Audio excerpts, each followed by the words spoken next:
हाय दोस्तों, आज मैं आपको बहुत ही अच्छी और छोटी सी स्टोरी सुनाने वाला हूँ जिसे सुनकर आपको थोड़ा बहुत तो जरूर सीखने मिलेगा। और अगर आपको वीडियो अच्छी लगे तो लाइक शेयर सब्सक्राइब जरूर करना। एक घर में दो बच्चे रहते हैं, एक का नाम अविनाश और दूसरे का नाम आकाश। और दोनों अपनी माँ के लाडले रहते हैं, लेकिन उनके पापा का लाडला बेटा हमेशा आकाश ही रहता है। और हमेशा से उनके पापा को अविनाश से ज़्यादा आकाश पे भरोसा रहता है, क्योंकि वो घर का छोटा बेटा रहता है और लाडला रहता है।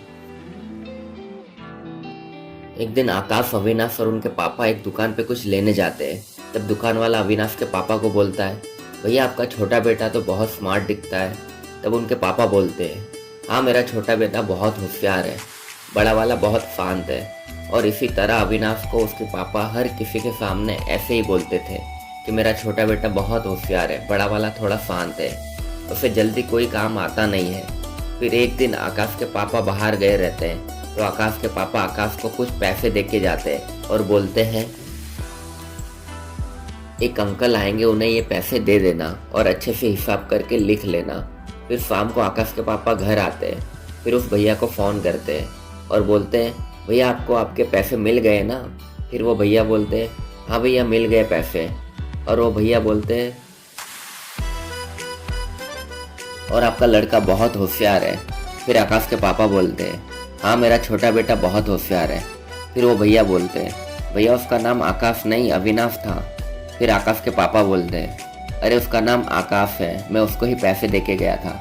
फिर वो भैया बोलते हैं, चलो ठीक है। फिर अविनाश की मम्मी वहाँ आती है। तब आकाश के पापा पूछते हैं कि आकाश कहाँ है।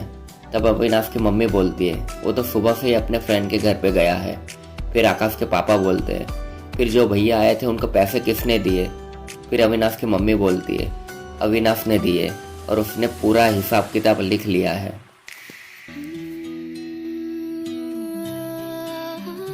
तब अविनाश वहाँ आता है और अपने पापा को बोलता है, जरूरी नहीं हर स्मार्ट दिखने वाला बच्चा होशियार हो। माना मैं स्मार्ट नहीं दिखता हूँ, लेकिन काम मैं सारे कर लेता हूँ जो जिंदगी में बहुत ज़रूरी है।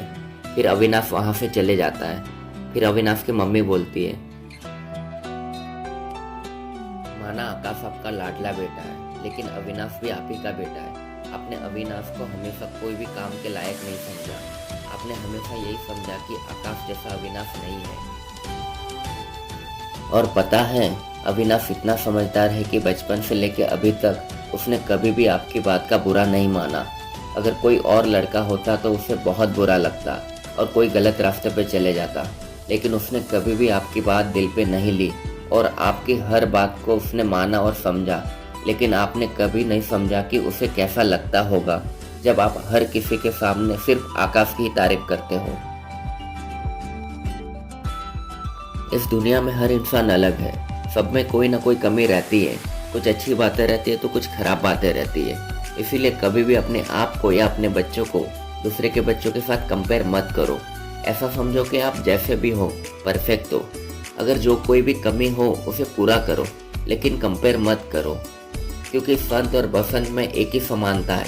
जब बसंत आता है तो प्रकृति सुधर जाती है, और जब संत आते हैं तो संस्कृति सुधर जाती है। बात बहुत गहरी है, स्वयं विचार कीजिएगा। जय श्री कृष्ण।